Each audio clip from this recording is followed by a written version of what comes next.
उसने एक ही शॉट में एक विशाल खरगोश को मार डाला। सबको लगा कि वो बहुत ऊंचे लेवल का है, जैसे लेवल 100 का। असल में उसका लेवल 6 है। एक योद्धा के रूप में इतने बड़े खरगोश को एक ही बार में मारने के लिए कम से कम लेवल 90 चाहिए। अगर वो एक हत्यारा होता तो लगभग 70 लेवल का खिलाड़ी क्रिटिकल हिट और कुछ खास बफ्स के साथ ये काम कर लेता, लेकिन लेवल 6 के खिलाड़ी ने एक ही बार में कर दिया। ये अब प्रतिभा नहीं रही, ये तो सीधे सीधे गेम सिस्टम का अपमान है। ये सब देखने वाली लड़कियां उसे किसी भी कीमत पर अपने गिल्ड में शामिल करना चाहती थीं। ये लड़की दुनिया में चौथे नंबर पर है और 9वें नंबर के गिल्ड की लीडर है, और ये सब देखने के बाद वो उससे पूरी तरह हैरान है।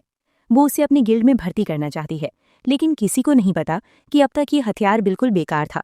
इसे लोड होने में ही लगभग 1 मिनट लग जाता था।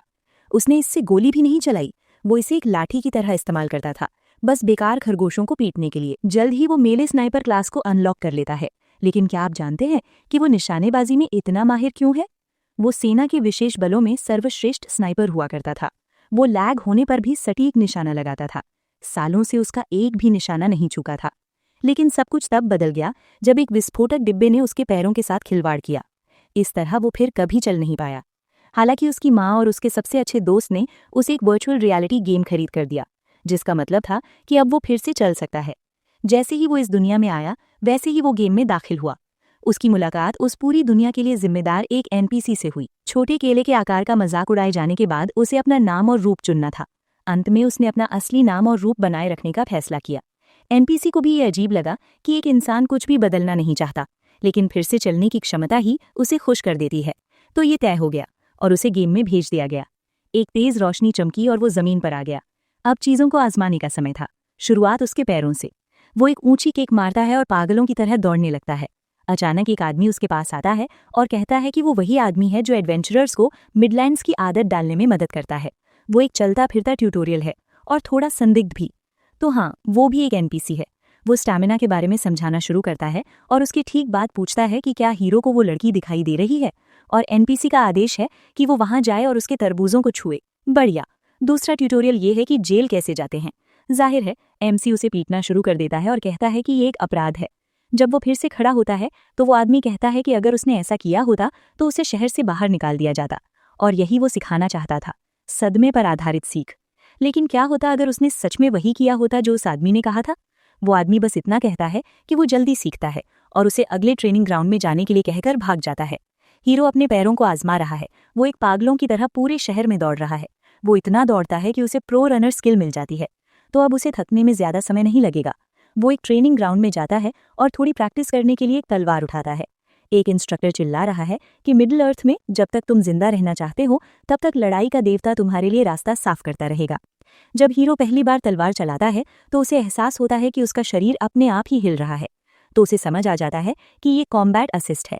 ये सोचकर कि ये थोड़ा अजीब है, वो इसके बजाय अपनी खुद की स्किल का इस्तेमाल करके तलवार चलाने का फैसला करता है। उसे ये उम्मीद नहीं थी कि वो एक ही बार में पुआल के पुतले को पूरी तरह से तबाह कर देगा। हर कोई उसे घूर रहा था, हैरान था कि वो लेवल 1 पर ऐसा कैसे कर सकता है। और उस लड़के को एक और टैलेंट मिल जाता है। अचानक सीन वापस उस लाल रंग की लड़की पर चला जाता है जो पहले दिखी थी। वो कहती है कि उसे देखकर फिर से खुशी हुई, लेकिन हीरो कहता है कि अभी तो बस एक दिन हुआ है। उसके चारों तरफ अलग अलग तरह के हथियार दिखाई देते हैं और अब क्रास चुनने का समय आ गया है। उसे एक लाठी दिखाई देती है जो काफी दिलचस्प लगती है और वो उसकी तरफ बढ़ता है, लेकिन इससे पहले कि वो उसे उठा पाता उसे एक राइफल दिखाई देती है जो तुरंत उसका ध्यान खींच लेती है। लेकिन इसे पकड़े हुए वही राक्षसी लड़की है जो पहले दिखी थी। वो इसे पहचान लेता है। ये M1 गरांड जैसा दिखता है, बस थोड़ा कम एडवांस्ड है। फिर वो खुद को ठीक करती है। ये एक पुरानी मस्किट है, लगभग 1700 के आसपास की, पूरी तरह से अपग्रेडेड की हुई। वो इसे आजमाने को कहता है। वो उसे गन पाउडर और गोला बारूद देती है। रीलोड करना बहुत ही असली जैसा लगता है। पाउडर, बॉल, सब कुछ हाथ से करना पड़ता है, जिसमें बहुत ज्यादा समय लगता है। वो शिकायत करता है कि ये भारी और धीमी है, लेकिन जो भी इसके सामने खड़ा होगा उसे गोली खानी पड़ेगी। वो फायर करता है। गोली घूम जाती है और धमाके से हर जगह धुआं फैल जाता है। वो बहुत करीब से भी निशाना चूक जाता है। वो पूछती है कि क्या उसने इसका विवरण नहीं पढ़ा था। मस्किट की असटीकता कम होती है। फिर भी वो दोबारा कोशिश करता है। वो लगभग 1 मिनट तक रीलोड करता रहता है, ये शिकायत करते हुए कि इसमें कितना समय लगता है और ये सोचते हुए कि क्या सच में कोई इस चीज का इस्तेमाल करेगा। उसे लगता है कि एक शुरुआती खिलाड़ी के तौर पर वो काफी अच्छा कर रहा है। वो दूसरे लंबी दूरी वाले हथियारों के बारे में पूछता है। वो उसे धनुष दिखाती है जो सभी उससे बेहतर हैं। लीहा शिकायत करती है कि विकल्प बहुत खराब है, एक गलती और आप मारे गए। वो समझाती है कि वजन इसलिए रखा गया है ताकि लड़ाई में संतुलन बना रहे। वो असिस्ट सिस्टम को बंद करने के बारे में पूछता है। वो बस वही घिसी-पिटी एनपीसी वाली बातें दोहरा देती है। वो समझ जाता है सिस्टम इस चीज को बढ़ावा नहीं दे सकता, उसे ये सब खुद से ही समझना होगा। वो बिना असिस्ट के इसे आजमाने का फैसला करता है, ज्यादा सटीकता और ज्यादा दूरी, ज्यादा नुकसान पहुंचाने की क्षमता का फायदा उठाते हुए। वो अपना निशाना ठीक करने के लिए लॉग आउट करने की कोशिश करता है, लेकिन सिस्टम उसे रोक देता है। क्लास चुनते समय आप गेम छोड़कर नहीं जा सकते। वो जिद करता है कि बाहर निकलना है तो एनपीसी कहती है कि आप तभी बाहर निकल सकते हैं जब आप कोई क्लास चुन ले। उसे एहसास होता है कि उन्होंने ऐसा इसलिए किया है ताकि खिलाड़ी इंटरनेट पर सबसे अच्छी क्लास के बारे में खोज न कर सकें। कोई चारा नहीं, वो सोचता है। वो मस्किट का ख्याल छोड़ देता है और जादू की छड़ी उठाने चला जाता है। जिस पल वो उसे छूता है वो हवा में उछल जाता है और जोर जोर से चीखने लगता है। वो असली दुनिया में जाग जाता है जहां उसकी माँ उसे आवाज दे रही है। वो हेडसेट उतार देती है और पूछती है कि क्या उसे तबीयत खराब लग रही है। वो कहता है कि वो ठीक है। वो कहती है कि उसने गेम इसलिए बंद कर दिया क्योंकि उसे लगा कि वो दर्द में है और उसे जगाना चाहती थी। लीहा कहता है कि वो ठीक है और अगली बार उसे जगाने के लिए हेडसेट के कॉल बटन का इस्तेमाल करने के लिए कहता है। वो उसे आराम करने देती है। उसे याद आता है कि उसके चचेरे भाई ने कहा था कि अच्छी क्लास से वो गेम में पैसे कमा सकता है। तभी उसे याद आता है एनपीसी आपको क्लास चुनने के बाद ही लॉग आउट करने देता है, लेकिन उसे जबरदस्ती लॉग आउट कर दिया गया। तो उसकी क्लास का क्या हुआ? वो इसके बारे में खोजता है और पाता है कि किसी और के साथ भी ऐसा ही हुआ था। उन्हें एक रैंडम क्लास मिला था और अपना कैरेक्टर डिलीट करने के बाद नया बनाने में 3 से 6 महीने लग जाते थे। वो खुद को सांत्वना देता है, सोचता है कि टेलीपोर्ट से पहले उसने स्टाफ ले लिया था, इसलिए वो एक मैच भी होगा। वो मस्किटियर क्लास में लॉग इन करता है। तो हाँ, उसे उस बेकार हथियार से ही काम चलाना पड़ेगा। महीनों व इंतजार करने से तो बेहतर है, इसलिए वो इसे स्वीकार करता है और नए स्किल्स सीखता है। उनमें से एक है बेयोनेट चार्ज, जिसे वो बेकार समझता है, और एक ही बार में उसकी सारी माना खत्म हो जाती है। वो वहीं पड़ा शिकायत करता रहता है। वो सोचता है कि कम से कम निशाना चूकने पर वो बेयोनेट का इस्तेमाल तो कर सकता है। एक एडवेंचरर आता है, एक और गाइड एनपीसी, और उसे एक क्वेस्ट देता है, खरगोशों का शिकार करो। कोई विकल्प नहीं। वो मैदान की ओर निकल जाता है। वो दूसरे खिलाड़ियों को सफेद खरगोशों का शिकार करते हुए देखता है। उसे एक खरगोश दिखाई देता है और वो अपना पहला निशाना साधता है। सांस लो, निशाना लगाओ, गोली चलाओ। खरगोश उछलकर दूर जा गिरता है। धुएं के कारण उसे दिखाई नहीं देता, लेकिन ऐसा हो ही नहीं सकता कि उसका निशाना चूक गया हो, है ना? खरगोश गुस्से से उसे घूरता है। उसका निशाना बुरी तरह चूक गया। वो बंदूक में बारूद भरने की कोशिश करता है, तभी खरगोश उस पर हमला कर देता है। बहुत देर हो चुकी है। इससे पहले कि वो बारूद भर पाता, उसे एक किक मिलती है। अब बारूद भरने का समय नहीं है और उसकी जान भी जा सकती है। इसलिए वो वही करता है जो उसे आता है, भागना। कुछ दूरी तय करने के बाद वो फिर से गोली चलाने के बारे में सोचता है। पीछे मुड़कर देखता है, खरगोश ठीक उसके पीछे है, पागलों की तरह तेज दौड़ रहा है। वो उसे पकड़ लेता है और एक और किक मारता है, जो गोली की तरह लगती है। दूसरे खिलाड़ी कहते हैं कि अगर खरगोश तुम्हें पीट रहे हैं तो तुम्हें गेम अनइंस्टॉल कर देना चाहिए। जवाब देने की कोशिश में उसकी आधी एचपी पहले ही खत्म हो चुकी है। थका हुआ वो राइफल गिरा देता है और खरगोश के चेहरे पर चिल्लाता है। फिर बंदूक को लाठी की तरह इस्तेमाल करता है और उसे जोर से मारता है, जिससे वो उड़ जाता है। बंदूक सिर्फ गोली चलाने के लिए नहीं है। लगभग बेहोश होते हुए वो अपनी बंदूक का सहारा लेकर दूसरों पर टूट पड़ता है। उसे कई लातें पड़ती हैं, लेकिन वो लड़ता रहता है, गोली चलाने के बजाय तलवार चलाता है। दूसरे खिलाड़ी हैरान हैं। लंबी दूरी की बंदूक वाला योद्धा आमने सामने की लड़ाई में उलझा हुआ है। फिर भी वो आखिरकार बड़ी मुश्किल से खरगोश को मार पाता है। उसे अभी भी यकीन नहीं हो रहा कि इतनी नज़दीक से मारा गया निशाना चूक गया। वो जानता है कि अगर खरगोश को मारना इतना मुश्किल है तो ज्यादा एचपी वाले राक्षस और भी मुश्किल होंगे। एक और साहसी योद्धा तलवार से आसानी से खरगोशों को मार देता है। लेहा को लगता है कि ये सिस्टम उसकी क्लास के साथ सीधा अन्याय कर रहा है। वो तय करता है कि वो इस बेवकूफ़ सिस्टम से हार नहीं मानेगा और वास्तविकता का परीक्षण शुरू करता है। वो घर जाता है और हथियारों, प्रक्षेप पथ और मारक क्षमता पर शोध करता है। उसे पता चलता है कि असिस्ट चालू होने पर उसे प्रति मिनट केवल एक ही गोली मिलती है। वो तय करता है कि जब तक वो निपुणता हासिल नहीं कर लेता, तब तक बंदूक को लाठी की तरह इस्तेमाल करना ही उसके लिए सबसे अच्छा विकल्प है। तभी उसकी माँ बीच में आती है। वो पूछती है कि क्या खेल के बाद से वो कम उदास है, और कहती है कि उसे ये खेल उसके लिए पहले ही ले लेना चाहिए था। वो उसे धन्यवाद देता है, सोने के लिए कहता है और वादा करता है कि वो जल्दी वापस आ जाएगा। वो कसम खाता है कि वो खेल में पैसे कमाएगा। वो बाहर काम नहीं कर सकता और शायद सर्जरी का खर्च भी उठा सकता है ताकि वो फिर से चल सके। खेल में वापस साहसी लोग गोली चलने की आवाज़ सुनकर चौंक जाते हैं और पूछते हैं कि क्या वहाँ बंदूकें हैं। वे लेहा को इतनी धीमी गति से रीलोड करते हुए देखते हैं कि ये जादू जैसा लगता है। उसे अपने सुधार पर गर्व है, लेकिन वे उस पर हंसते हैं। धीमा खेल, उसे छोड़ देना चाहिए। वे कहते हैं कि वो शिकार भी नहीं करता, बस पेड़ के ठूंठों पर गोली चलाता है। वो उनकी बातों को अनसुना करता है और निशाने पर ध्यान केंद्रित करता है। वो अपनी गोलियां गिनता है और खरगोशों के पास वापस जाता है। एक झाड़ी में छिपकर वो अपने लक्ष्य को देखता है। वो दूरी, हवा, वजन का हिसाब लगाता है। वो गोली चलाता है, गोली केवल उसके पंजे पर लगती है। खरगोश और भी गुस्से में आ जाता है। फिर ये सीधे मुक्केबाजी में बदल जाता है। लीहा मस्कट को लाठी की तरह इस्तेमाल करता है, निशाना न लगने से नाराज। इस सारी अफरा तफरी के बाद वो आखिरकार एक और खरगोश को मार देता है। उसे उपलब्धियां मिलती हैं और उसके आंकड़े बढ़ जाते हैं। उसका लेवल बढ़ता है और वो हीरो रैंकिंग में निचले पायदान पर पहुंच जाता है। लेकिन उसकी बंदूक टूट जाती है। वो तो मानो बेकार ही थी। वो और भी ज्यादा परेशान हो जाता है। उसे एहसास होता है कि उसका हैंडल भी कई और बार झेल नहीं पाएगा। खैर, जब दूसरे खिलाड़ी ये समझे बिना देख रहे होते हैं कि क्या हो रहा है, तो वो एक और खरगोश को पीटता है और चिल्लाता है कि चीज़ों को पीटना गोली मारने से ज़्यादा आसान है। उसका लेवल बढ़ जाता है और उसे तारीफ मिलती है। पिस्तौल से पीटकर मॉन्स्टर्स को गिराने की उसकी शोहरत फैलने लगती है। वो मिशन पूरा करता है और उसे एक बैकपैक मिलता है। जब एनपीसी उसे इसे दोहराने का ऑफर देता है तो वो तुरंत मना कर देता है। उसे खरगोशों से अब ऊब हो चुकी है। वो अपने पैसे गिनता है, अभी भी सर्जरी के लिए ज़रूरी रकम से काफ़ी दूर है, लेकिन ये एक अच्छी शुरुआत है। शहर में घूमते हुए उसकी मुलाकात मैडम लू से होती है, जो एक रेस्टोरेंट की मालकिन है। वो हर खरगोश के मांस के लिए 7 तांबे के सिक्के देने का ऑफर देती है।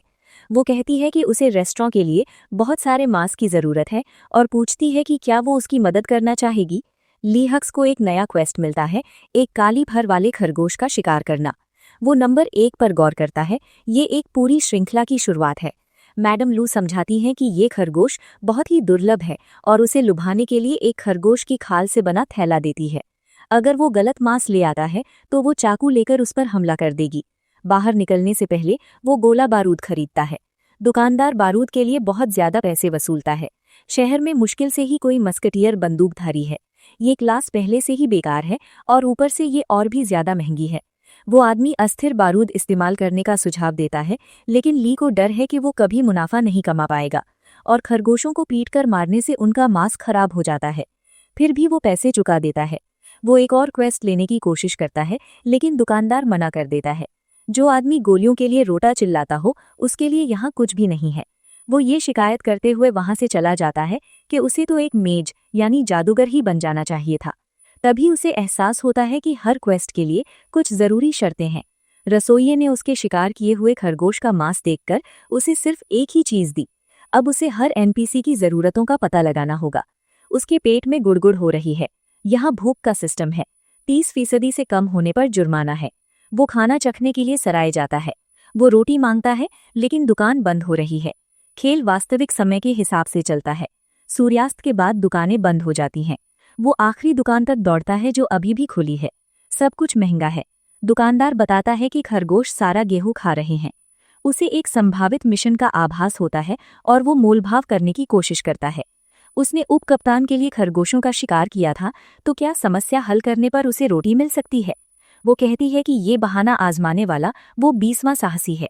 वे बहुत तेजी से प्रजनन करते हैं, लेकिन जब वो मैडम रू के काले खरगोश का जिक्र करता है तो उसका रवैया बदल जाता है। वो पूछती है कि क्या एंगस सामान्य खरगोशों से ज्यादा ताकतवर है और उस पर शक करती है। जो कोई ऐसी स्थिति से निपट रहा होगा वो रोटी के लिए भीख मांगने जितना कंगाल नहीं होगा। लीहा उसे रू द्वारा दी गई बदबूदार थैली दिखाता है। वो उस पर विश्वास करती है और उससे एक काम करने को कहती है। खरगोश के इलाके से जड़ी बूटियां इकट्ठी करो। ये एक तरह से जीवन मरण का मिशन है। वो कहती है बस रोटी और कुछ सिक्कों के लिए। एंगस शायद दूसरे खरगोशों को और भी ज्यादा आक्रामक बना देता है। उसे एंगस द ब्लैक कहा जाता है। जब वो गुस्सा होता है तो उसके बाल काले हो जाते हैं। लीहा कहती है कि वो ये काम कर सकता है, लेकिन वो भूखा है और बेहोश हो सकता है। एक रोटी से उसे आराम मिलेगा। एनी पूछती है कि क्या वो बस खाकर गायब हो जाएगा। वो वादा करता है कि वो अपना वादा निभाएगा। वो उसे रोटी दे देती है, लेकिन काम को और मुश्किल बना देती है। अब एक समय सीमा है। अगर वो असफल होता है तो उसकी एनी और किले के अन्य पात्रों से दोस्ती टूट जाएगी। वो मान जाता है और निकल पड़ता है। बातचीत से उसे एक नया कौशल मिलता है, मोलभाव। वो इसे नज़रअंदाज कर देता है। उसे समझ नहीं आ रहा कि वो 12 घंटे से कम समय में ये काम कैसे पूरा करेगा। एक समूह काले खरगोशों का शिकार करने के लिए खिलाड़ियों की भर्ती कर रहा है। वो शामिल होने के लिए कहता है और मस्कटियर कहने में शर्म महसूस करता है। वो कहता है कि वो लंबी दूरी का निशानेबाज है। उसके सामान की कमी के कारण वे लगभग उसे अस्वीकार कर देते हैं, लेकिन चूंकि बॉस कमजोर है इसीलिए वे उसे अंदर आने देते हैं। कोई और इससे असहमत है। अगर वे मर जाते हैं तो वे मिशन दोबारा नहीं कर सकते। लीडर ली हैकिंग से कहता है कि वो यहाँ से चला जाए। कम से कम उसे ये तो पता चलता है कि ये वही क्वेस्ट नहीं है। अकेला वो अपनी गोलियां गिनता है और तैयार हो जाता है। वो दूसरी दुकानों पर जाता है और एनपीसी को मनाता है कि वे खरगोश के दूसरे हिस्से भी ले लें। वो एक साथ कई क्वेस्ट्स जमा कर लेता है। उसकी मोलभाव करने की काबिलियत बढ़ जाती है।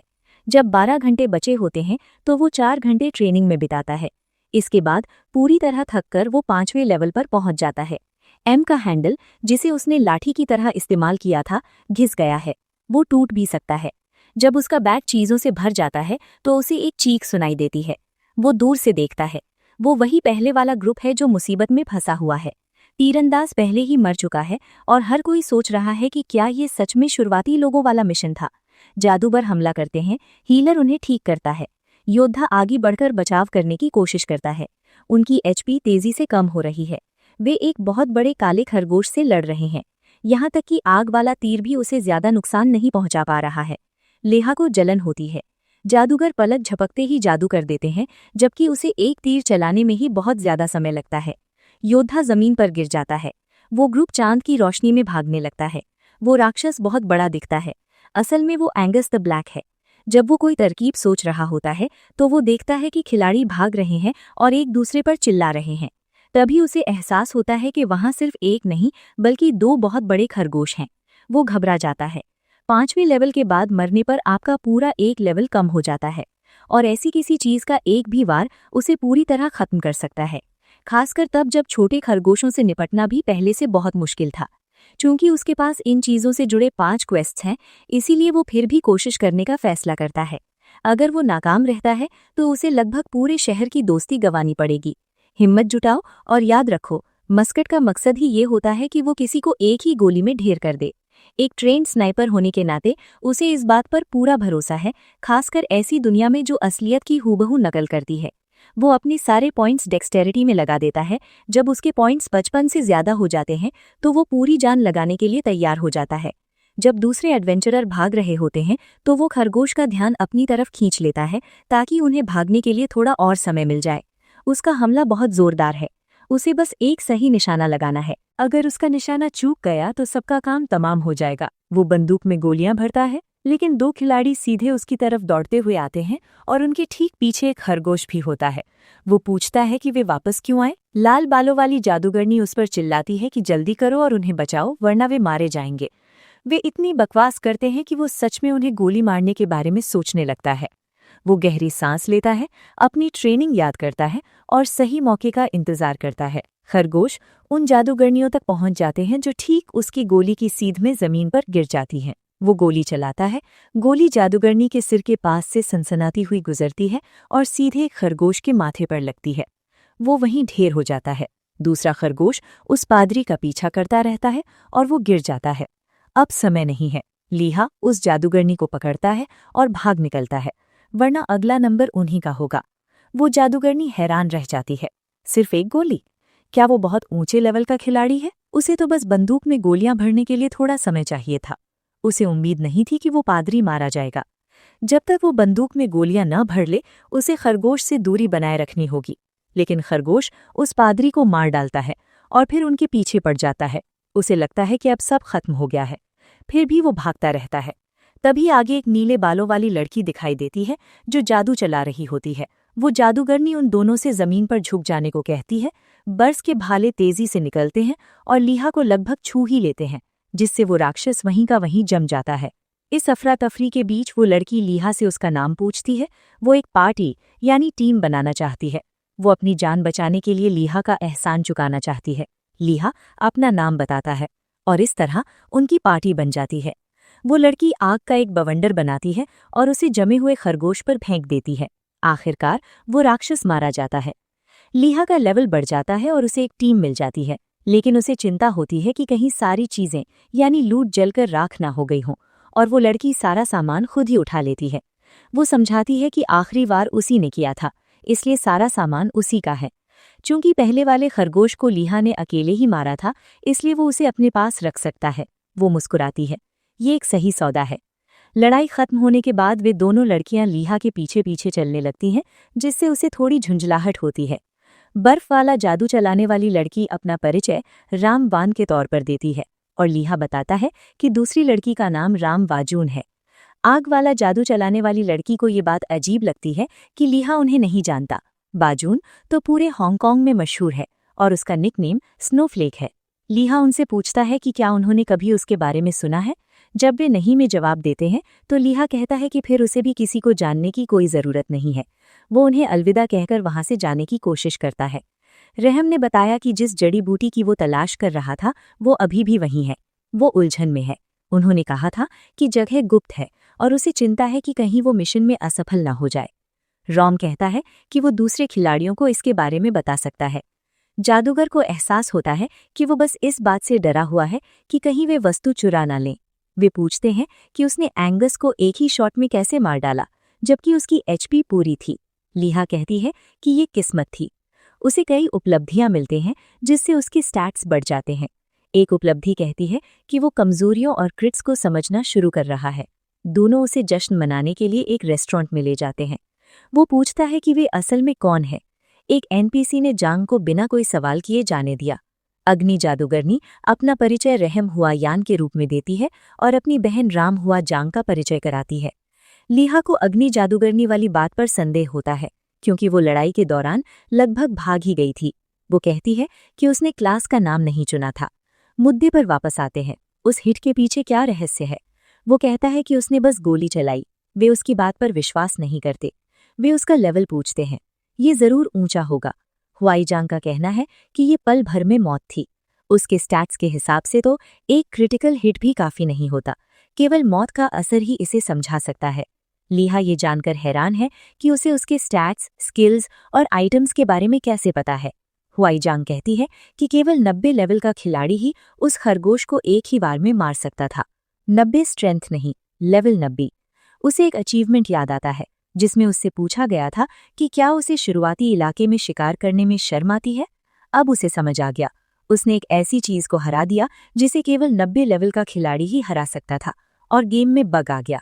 अभी भी कुछ सवाल हैं, लेकिन हाईजोंग उसे अपने गिल्ड में शामिल होने का न्योता देती है। उसकी बहन वैश्विक रैंकिंग में शीर्ष पर है और गिल्ड मशहूर है। भले ही वो कमजोर हो और उसके पास जरूरी सामान ना हो, वो तेजी से आगे बढ़ सकता है। हैरानी की बात यह है कि लीहा मना कर देता है। वो मजाक में कहता है कि उसकी माँ ने उसे सिखाया है कि अजनबियों से मिठाई कभी नहीं लेनी चाहिए। सच में ये प्रस्ताव उसे बहुत अच्छा लगता है। आखिर एक टॉप गिल्ड उसे ही क्यों चुनेगा। हुआईजांग के बार बार कहने पर भी वो कहता है कि वो पहले दूसरे गिल्ड्स के बारे में जानकारी जुटाएगा। हुआईजांग मान जाती है। हर बात पर हाँ कहने से तो बेहतर है। वो उसे फ्रेंड रिक्वेस्ट भेजती है और वो स्वीकार कर लेता है। फिर वो खड़ा होता है, कहता है कि वो बिल चुकाएगा और उनकी जान बचाने के लिए उन्हें धन्यवाद देता है। जब उसकी बहन बिल चुका रही होती है, हुआईजांग उससे फ्लर्ट करती रहती है और कहती है कि वे फिर मिलेंगे। वे चले जाते हैं। वो सब कुछ समझने की कोशिश करता है और एनी के साथ इनाम इकट्ठा करने जाने का फैसला करता है। वो एक एक्सेसरी की दुकान पर रुकता है। विक्रेता इस बात से प्रभावित है कि उसने खरगोश को एक दिन से कम समय में हरा दिया। वो लोहार को एक और काम सौंपता है और पैसे कमाता है। उसका लेवल फिर से बढ़ता है। वो कपड़े की दुकान पर खाल जमा करता है और नया कवच प्राप्त करता है। उसकी सौदेबाजी की कला और शहर में उसकी दोस्ती बढ़ जाती है। अंत में वो बेकरी की ओर जाता है। एनी उसका गर्मजोशी से स्वागत करती है और उसे मुफ्त में रोटी भी देती है। अब वे अजनबी नहीं रहे। अन्य खिलाड़ियों को ये अचानक बदलाव अजीब लगता है, खासकर तब जब उसने उसे गरीब कहा था। वो जड़ी बूटियों के बारे में पूछती है। वो उन्हें दे देता है। वो खुशी से लगभग बेहोश हो जाती है। वो पूछता है कि क्या वे सचमुच इतनी अच्छी हैं। वो कहती है कि उनकी खुशबू मनमोहक है। वो बताता है कि वे खरगोश की लीद से बनी है। वो चला जाता है, काम पूरा करता है और बोनस प्राप्त करता है। फिर भी सोच रहा है कि क्या वो सारा तनाव वाकई इसके लायक था। मैडम रू के घर पर उसने लड़ाई के बारे में अफवाहें सुन ली हैं। उसे एहसास होता है कि दोस्त बनने से एनपीसी के उसके साथ व्यवहार करने का तरीका बदल जाता है। वो मांस पहुंचाता है और एक लंच बॉक्स प्राप्त करता है, लेकिन वो उसे इंतजार करने के लिए कहती है। फिर दूसरा भाग सामने आता है। प्रकाश के पर्वत के पक्षी तलवारबाज प्रकाश के महल के अंतिम बॉस को हराएं। इसे अनलॉक करने के लिए उसे लेवल 10 पर होना होगा। वो सोचता है, इनाम में सिर्फ खाना क्यों? वो सीधे सीधे जवाब देती है। वो राजधानी में मांस बेचकर नेताओं को प्रभावित करके मुनाफा कमाना चाहती है। वो चौंक जाता है। खेल में भ्रष्टाचार। खरगोशों की वजह से वो उसे अतिरिक्त खाना भी देती है। जब वो लंच बॉक्स देखता है तो उसे पता चलता है कि इससे स्थायी लाभ मिलते हैं और ये एपिक और यूनिक से भी नीचे की दुर्लभ वस्तु है। ये उसे बेचकर अच्छा पैसा कमा सकता था, लेकिन टैग कहता है कि इसका व्यापार नहीं किया जा सकता। इससे उसका उत्साह खत्म हो जाता है। फिर भी वो उसे धन्यवाद देता है। ये दुर्लभ तो है ही, विनम्र रहना ही बेहतर है। जीवन तेजी से बदलता है। जब मैडम बाज के बारे में पूछती हैं तो वो आत्मविश्वास से भर जाता है। वो तुरंत मान जाता है। वो चला जाता है और अपना स्टेटस चेक करता है। लेवल 8। उसे 2 लेवल और चाहिए, इसलिए वो अभ्यास करने चला जाता है। उससे पहले वो मिला हुआ खाना खाता है। ये इतना स्वादिष्ट है कि दूसरे खिलाड़ियों का ध्यान खींचता है। वो गेम मास्टर्स की यथार्थवादी बनावट के लिए प्रशंसा करता है। प्रशिक्षण के लिए तैयार होता है, तभी उसे एहसास होता है कि उसकी गोलियां खत्म हो गई हैं। वो जीएम को कोसता है और दुकान की ओर चला जाता है। उसे लगता है कि दोस्त होने से शायद उसे छूट मिल जाए, लेकिन ऐसा नहीं होता। दुकानदार अब भी बदतमीज और ज्यादा दाम वाला है। पैसे बचाने के लिए वो सिर्फ 23 पैकेट खरीदता है। दुकानदार को पता चलता है कि उसके पास पैसे हैं और उसे एक अजीब सी गंध आती है। लीहा कहता है कि ये खरगोश का मांस है। दुकानदार घबरा जाता है। ये खरगोश नहीं, रोटी है। उसे एनी की उस जड़ी बूटी से बनी रोटी याद आती है। दुकानदार गंध पहचानता है और एक टुकड़ा मांगता है। लीहा मना करता है। ये मुश्किल से मिली थी। दुकानदार एक चांदी का सिक्का देता है। लीहा 5 सिक्के मांगता है और लगभग सौदा बिगाड़ देता है। वो मोलभाव शुरू करता है और अपनी बात पर अड़ा रहता है। दुकानदार फिर से मोलभाव शुरू करता है, अतिरिक्त गोला बारूद और 2 सिक्के देने की पेशकश करता है। लीहा 5 सिक्कों पर अड़ा रहता है, लेकिन दुकानदार की एक सीमा होती है। बहुत बातचीत के बाद वे समझौता कर लेते हैं। रोटी के बदले 70 पैकेट बारूद। लीहा बारूद आपूर्तिकर्ता का संपर्क नंबर भी मांगता है और दुकानदार मान जाता है। असल जिंदगी में वो जश्न मनाता है। बारूद पर होने वाली बचत से उसे पहले ही काफी मदद मिल रही है। वो जल्दी अमीर बनना चाहता है ताकि वो अपने माता पिता की देखभाल कर सके। अभी के लिए वो मिडिल एयर डायरी देखते हुए कीमतों और संभावित क्वेस्ट्स की जांच कर रहा है। कमेंटेटर मिडिल एयर की खबरें और टॉप 10 में हुए बदलावों की घोषणा करते हैं। वे रामपुआजुन के कैसल ऑफ लाइट में भागदौड़ के बारे में भी बात करते हैं। आखिर वो मशहूर तो है ही, हमें ये भी पता चलता है कि वो रैमलोंग ग्रुप के सीईओ की सबसे बड़ी बेटी है। वे पूछते हैं कि वो एक शुरुआती शहर में क्यों है। इंटरव्यू दे रहे किसी व्यक्ति का कहना है कि वो किसी खिलाड़ी को भर्ती करने के लिए ढूंढ रही थी। कोई नहीं जानता कि वो कौन था, लेकिन वो जरूर ताकतवर रहा होगा। लीहा को समझ आ जाता है कि वो वही था और उसे राहत मिलती है कि किसी ने उसका चेहरा नहीं देखा। तभी कमेंटेटर बताता है कि खिलाड़ी ने बंदूक का इस्तेमाल किया था। वो एकदम जम जाता है। वो वहां अकेला मस्केटियर था और अपनी कुर्सी से गिर जाता है। बात और बिगड़ जाती है जब उसका लड़कियों से बात करते हुए एक वीडियो पोस्ट कर दिया जाता है जिसमें उसका चेहरा साफ दिखता है। कमेंट्स में कहा जाता है कि वो उनका ध्यान खींचने के लिए नौसिखिया होने का नाटक कर रहा था। उसे ये थियरी कुछ हद तक पसंद आती है, लेकिन फिर लोग पूछने लगते हैं कि आजकल कौन बेवकूफ़ मस्केटियर खेलता है। उसे लगता है कि किसी गिल्ड में शामिल होने से उसका लेवल बढ़ जाएगा, लेकिन ये बात अभी भी सच नहीं लगती। वो गेम में वापस जाकर मेहनत करने का फैसला करता है। गेम में वो फॉक्स पेल्स का घटिया इनाम लौटाकर दूसरा मिशन लेता है, भेड़ियों का शिकार। उसे एक मुफ्त रिपेयर कूपन मिलता है जो बहुत अच्छा है, क्योंकि उसकी बंदूक का बट क्षतिग्रस्त है। वो मैदानों की ओर जाता है जहां खतरे का निशान भी है। वो बैठकर किसी दल का इंतजार करता है। इस तरह उसे गोला बारूद लोड करने का समय मिल जाता, लेकिन कोई नहीं आता। वो अकेले भेड़ियों का शिकार करने और लेवल 10 तक गोला बारूद बचाने का फैसला करता है। वो घास में रेंगता हुआ जाता है और एक समूह को लड़ते हुए देखता है।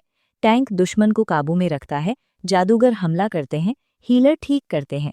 ईर्ष्या से भरकर वो भी कुछ करने का फैसला करता है। उसे एक भेड़िया मिलता है। वो टीवी पर देखी एक तरकीब का इस्तेमाल करके अपनी बंदूक तैयार करता है और गोली चलाता है। सीधा निशाना। भेड़िया गिर जाता है। एक और भेड़िया लाल आंखों के साथ दिखाई देता है। उसे पता भी नहीं चलता कि वो कहाँ से आया। उसकी मस्केट लगभग टूट रही है, इसलिए उसे गोली लगने से बचना होगा। वो गोला बारूद उठाता है। उसे रीलोड करने में पूरा 1 मिनट लगता है, जो भेड़िए के इतने करीब होने पर मुश्किल होता है। फिर भी वो जितनी जल्दी हो सके अपनी बंदूक में गोलियां भरता है और निशाना लगाने के लिए उसके पास मुश्किल से ही समय बचता है। कुछ अजीब होता है। पास में मौजूद भेड़िया उस पर हमला नहीं करता। उसे एहसास होता है कि जानवर हिल रहा है, उसकी गोलीबारी की चपेट से बचने की कोशिश कर रहा है। चलते फिरते लक्ष्यों का पीछा करना मुश्किल है। इस तरह टेढ़े मेढ़े रास्ते से जाने पर पास से भी निशाना चूक जाता। वो पीछे हटने के बारे में सोचता है, लेकिन इससे पहले भेड़िए से मिला सारा सामान हाथ से निकल जाता। या तो सब कुछ या कुछ नहीं। वो आगे बढ़ता है। उसका ध्यान खींचने के लिए वो जोर से चिल्लाता है। ये काम कर जाता है। भेड़िया गुस्से में हमला करता है। यही योजना थी। अनुमानित चाल चलते हुए लीहू गोली चलाता है और उसे छू लेता है। बस इतना ही काफी है। भेड़िया गिर जाता है। उसे समझ ही नहीं आता कि क्या हुआ। उसकी चीख ने गोली की आवाज की नकल की और जानवर को बेवकूफ बना दिया। वो ये नहीं बता सकता कि भेड़िया चालाक था, जिसने पैटर्न को पहचान लिया, या मूर्ख था, जो चाल में फंस गया। अपनी बंदूक चलाने की कला को बेहतर बनाने के बाद वो इलाके की जांच करता है। सब कुछ साफ दिखता है। तभी उसके पीछे एक विशाल परछाई दिखाई देती है। ये एक और खिलाड़ी है, विशालकाय, जो एक छिपकली जैसे आदमी और एक कौवे के साथ है। लीहू घबरा जाता है, ये सोचकर कि वे राक्षस हैं। छिपकली समझाती है कि वे खिलाड़ी हैं। वो हैरान है कि उसने इस तरह की दौड़ें सिर्फ वेबसाइट पर ही देखी थी और जाने लगता है। छिपकली उसे वापस बुलाती है और वो माफी मांगता है। वे पूछते हैं कि क्या वो अकेले शिकार करता है और उसने भेड़ियों को एक ही शॉट में कैसे मार डाला। वे उसे अपने दल में शामिल होने का न्योता भी देते हैं। लगभग एक ही स्तर पर होने के कारण, हालांकि वो घबराया हुआ है, उसे एहसास होता है कि वे शांत हैं और 3 भेड़ियों के झुंड से निपटने में मदद चाहते हैं। वे देखते हैं कि उसका रीलोड धीमा है और उसे कवर देने की पेशकश करते हैं। वो मान जाता है और पूछता है कि क्या 8वां स्तर कोई समस्या है। कोई समस्या नहीं है। वे शिकार शुरू करते हैं। समय के साथ नुकसान होता है। विशालकाय टैंक करता है और खुद को ठीक करता है।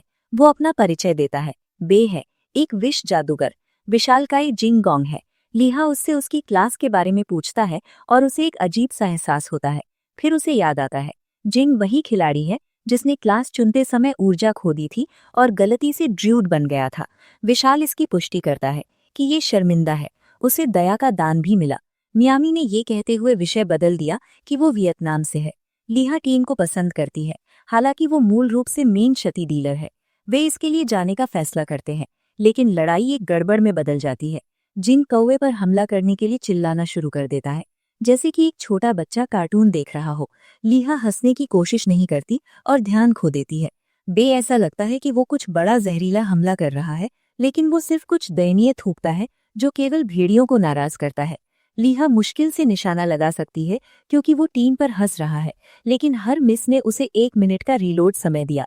वो एक भेड़िए को बंद कर देता है और एक भेड़िए को नाखिल कर देता है जब ये जिंग गोंग गोंग को मारने वाला होता है। एक और हमला।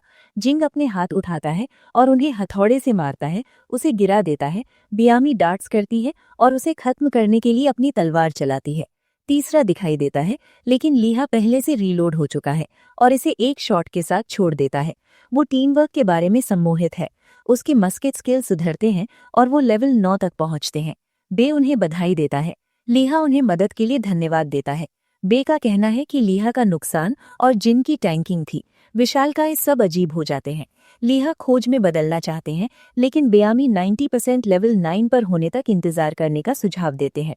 इस तरह इनाम उसे सीधे लेवल 10 के लिए धकेल देता है और वे ईगल मिशन को एक साथ कर सकते हैं। वे सहमत होते हैं। वे दिन बिताते हैं जबकि अन्य खिलाड़ी उनकी अजीब शैली को देखते हैं। जिंग टैंक के रूप में बेहतर होता है, भेड़ियों को पकड़ता है, हर हमले को ठीक करता है और चिल्लाता है। बे उनके पीछे जहर थूकते हुए निकलता है। लीहा झाड़ियों से निकलती है और एक शॉट के साथ समाप्त करती है। अजीब लेकिन प्रभावी। पागल पाठ है चलते समय बेकास्टिंग करना। जिन इसकी तुलना बिना स्पिल किए एक पूर्ण कप के साथ करता है। लीहा को याद है कि उसने केवल टॉप 10 के साथ पू जोंग से देखा है। बे 9 के स्तर पर ऐसा कैसे कर रहा है। वो नहीं पूछता। वे आराम करते हैं और एक्सपी की जांच करते हैं। बे कहता है कि ईगल क्वेस्ट की सिफारिश लेवल 12 या 13 के लिए की जाती है, लेकिन वे लीहा के 10 हिट होने तक ग्राइंड कर सकते हैं। लीहा ने सोचा कि इसे 5 लेवल 12 खिलाड़ियों की आवश्यकता है, लेकिन बेयामी इसे 3 लेवल 10 के साथ आजमाना चाहती है। अधिक लड़ाइयां। रात होने के बाद लीहा को आखिरकार पर्याप्त एक्सपी मिल जाता है। बे और जिंग भी लेवल 10 तक पहुंचते हैं। वे शहर वापस जाते हैं, छल्लों में बदलते हैं और लीहा आखिरकार लेवल 10 तक पहुंचता है। जब वो ऊपर उठता है तो लीहा की स्क्रीन लाल हो जाती है। वो इसे तब तक नहीं समझता जब तक उसे ये पता नहीं चलता कि उसने एक गुप्त खोज पूरी की है। शहर के साथ 100% दोस्ती। उन्हें मानद सदस्य का टाइटल मिलता है, आकर्षक प्रभाव जो सभी को घूरते हैं, और अतिरिक्त पुरस्कार जिसमें एक रिपेयर कूपन भी शामिल है। सभी ध्यान से शर्मिंदा होकर वो गांव के बाहर भाग जाता है। वो आराम करता है और प्रदर्शन पर आने की शिकायत करता है। बे बताता है कि वहां केवल नए लोग रहते हैं। 100% प्रतिष्ठा किसी ने नहीं देखी। लीहा पूछता है कि उसे कैसे पता था। बे ये कहकर खेल करता है कि उसने वेबसाइट से एनिमेशन को पहचान लिया है। लीहा इसे खरीदने का नाटक करता है, लेकिन उसे संदेह है। आमतौर पर खोजें केवल 60% देती हैं। लीहा को उन सभी अतिरिक्त एनपीसी कामों के बारे में याद आता है जो उसने शिकार करते समय किए थे। बे और जिंग हैरान हैं, उन्हें इसके बारे में पता नहीं था। बे आंतरिक रूप से अभी भी विश्वास नहीं कर सकता कि लीहा ने लेवल 5 पर एंगस को मार दिया। इसके बाद लीहा बारूद की दुकान पर जाता है। प्रतिष्ठा के साथ भी सब कुछ अभी भी महंगा है, इसलिए वो सौदेबाजी करना शुरू करता है। एक एनपीसी एक खोज समझाने की कोशिश करता है, लेकिन वो उन्हें काट देता है। वो सिर्फ चील चाहता है। वो मिशन प्राप्त करता है और पाता है कि इनाम अब याज्य के साथ प्रतिष्ठा है, जो इस तरह से दुर्लभ है। सब कुछ सेट के साथ तीनों बाहर निकलते हैं। रास्ते में वे ऐसे खिलाड़ियों को देखते हैं जो असफल रहे और उन्होंने अपना टैंक खो दिया। वे उन्हें कैंपर कहते हैं, हालांकि वो भी ऐसा ही कर रहे हैं। वे उनकी उपेक्षा करते हैं और चलते रहते हैं। वे मीटअप स्पॉट पर पहुंचते हैं जहां पार्टियां और विक्रेता होते हैं। बे कहता है कि बुरे समूहों को जीवित रहने के लिए अच्छे गियर की जरूरत होती है। लीहा को एक मजबूत समूह याद आता है जो अभी भी असफल रहा, और सोचता है कि क्या वे वास्तव में इसे खींच सकते हैं। वे और लोगों को पाने का सुझाव देते हैं, लेकिन बेयामी कहता है कि कोई शामिल नहीं होगा। अजीब कॉम्प और सिर्फ लेवल 10। फिर वो लीहा को उस पर विश्वास करने को कहता है। एक योजना है। कालखुट्री पोर्टल खुलता है। बेयामी कवर मांगती है। ह्योन भेड़ियों से तब तक लड़ता है जब तक उसकी बहन नहीं आती और उन्हें पीछे हटने के लिए नहीं कहती। ह्योन बर्फ की धुंध से सब कुछ जवा देता है। ह्योन चिल्लाता है कि कोई बचा नहीं है। उसकी बहन मन बचाने को कहती है, जो एक्सपी भी नहीं देते। हुआन उसे चिढ़ाती है, तो तुमने सब कुछ सिर्फ दिखावा करने के लिए जमा दिया। हुआन जैंग कहती है कि इसमें उसकी 1% भी माना यानी जादुई शक्ति खर्च नहीं हुई। जब उसकी बहन की क्वेस्ट आसान होते हैं तो हुआन उसे धन्यवाद देती है। हुआन जैंग उसे याद दिलाती है कि एक्सपी पाने के लिए उसे आखिरी बार करना होगा। बर्बाद करने के लिए समय नहीं है। वो अपनी बहन से कहती है कि वो कोई ज्यादा शक्तिशाली मंत्र इस्तेमाल करे क्योंकि दुश्मन उड़ रहे हैं। हुआन को उसकी पहुंच यानी रेंज पर शक होता है, लेकिन हुआन जैंग उससे कहती है कि वो उस पर भरोसा करे। वो एक नॉर्स मंत्र का जाप करना शुरू करती है। दुश्मन पास आते हैं, फिर जमने वाली हवा से घिर जाते हैं और बर्फ के नुकीले टुकड़ों से बिंध जाते हैं। वे नीचे गिरते हैं लेकिन अभी भी जिंदा होते हैं। हुआन जैंग पार्टी से बाहर निकल जाती है ताकि उसकी बहन को सारा एक्सपी मिल सके। हुआन ज्यादा शक्तिशाली आग वाले तीर चलाती है और उन्हें खत्म कर देती है। डंजन यानी अंधेरी गुफा में लेही अपनी मस्कट तैयार करता है। बाय पूछता है कि क्या जिंगोंग के पास प्रकृति से जुड़ा कोई हथियार है। उसके पास है, लेकिन वो लड़ाई के लिए नहीं है। फिर भी काम चल जाएगा। लेही हैरान रह जाता है, बाय को इतनी सारी बातें पता हैं। वो छिपकली आदमी बस उससे कहता है कि वो उनके पीछे पीछे चले। उसे जल्द ही ये बात समझ आ जाएगी। हमला जारी रहता है और योजना शुरू हो जाती है। बाय अपने पूरे शरीर पर जहर लगा लेता है। लेही को लगता है कि ये तो पागलपन है। बाय जिन से कहता है कि वो प्रकृति से जुड़े हथियार का इस्तेमाल करे और उस पर भरोसा रखे। भेड़िए उनके पास नहीं आएंगे। वे उस इलाके में बॉस यानी तलवारबाज की तरफ बढ़ते हैं। तभी एक भेड़िया सामने आ जाता है। लेही कुछ करना चाहता है। बाय उससे कहता है कि वो शांत रहे और सीधे भेड़िए के पास चला जाता है। वो जानवर हमला नहीं करता। योजना काम कर जाती है। गेम का असली जैसा एआई जहर लगे शिकार से दूर ही रहता है। क्योंकि वो छिपकली आदमी जहर के असर से बचा रहता है, इसलिए वो बेझिझक अपने शरीर पर जहर लगा सकता है। जिंग एक पेड़ का रूप धरकर छिप जाता है। लेही को बस जहर की गंध का इस्तेमाल करना होता है। लेही को ये तरकीब बहुत पसंद आती है। तभी एक कौवा उड़ता हुआ आता है और जिम को आवाज देता है। उसका भेष टूट जाता है। भेड़ियों को उनकी गंध मिल जाती है। अब बहुत देर हो चुकी होती है। लगभग 20 भेड़िए उन्हें चारों तरफ से घेर लेते हैं। जिंग माफी मांगता है और कहता है कि वो भेड़ियों का ध्यान भटकाएगा ताकि बाकी लोग वहां से भाग सकें। उसे गेम में वापस आने में 2 दिन लग जाएंगे। लेही अपने दोस्त को छोड़कर जाने से साफ मना कर देता है। जहां बाकी लोग आराम से बातें कर रहे होते हैं, वहीं वो इस बात को बहुत गंभीरता से लेता है और एआई का इस्तेमाल करके एक नई योजना बनाने के बारे में सोचने लगता है। वो एक पल का समय मांगता है। जिंग पूछता है कि उसके दिमाग में क्या विचार आया है। अगर वे जरा भी देर करेंगे तो भेड़िए उन पर हमला कर देंगे। लेही तैयार हो जाता है और कहता है कि वे एक टीम है। अगर वे हारेंगे भी तो साथ मिलकर लड़ते हुए हारेंगे। बयामी पूछता है कि प्लान क्या है, क्योंकि मस्कट एक बार में सिर्फ एक ही निशाने पर लगती है।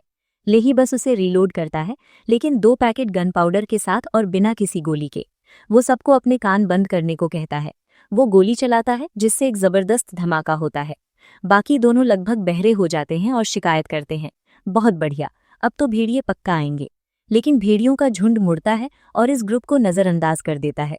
लेही उनसे भागने को कहता है और कहता है कि वो बाद में समझाएगा। भागते हुए वो समझाता है कि उसने कुछ अलग चीज इस्तेमाल की थी। भेड़िए गन पाउडर की गंध का पीछा करते हैं।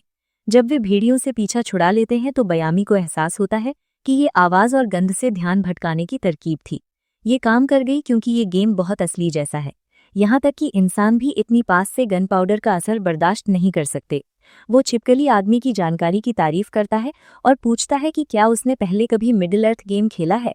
लेही को लगता है कि ये तो साफ ही है कि वे सचमुच गेम के अंदर हैं, लेकिन वे विषय बदल देते हैं। जिंग उनसे दूसरी तरफ देखने को कहता है ताकि वो कौवे को बुला सके। उन्हें लगता है कि ये कोई सीक्रेट स्किल है। असल में उसे बस शर्म आ रही होती है।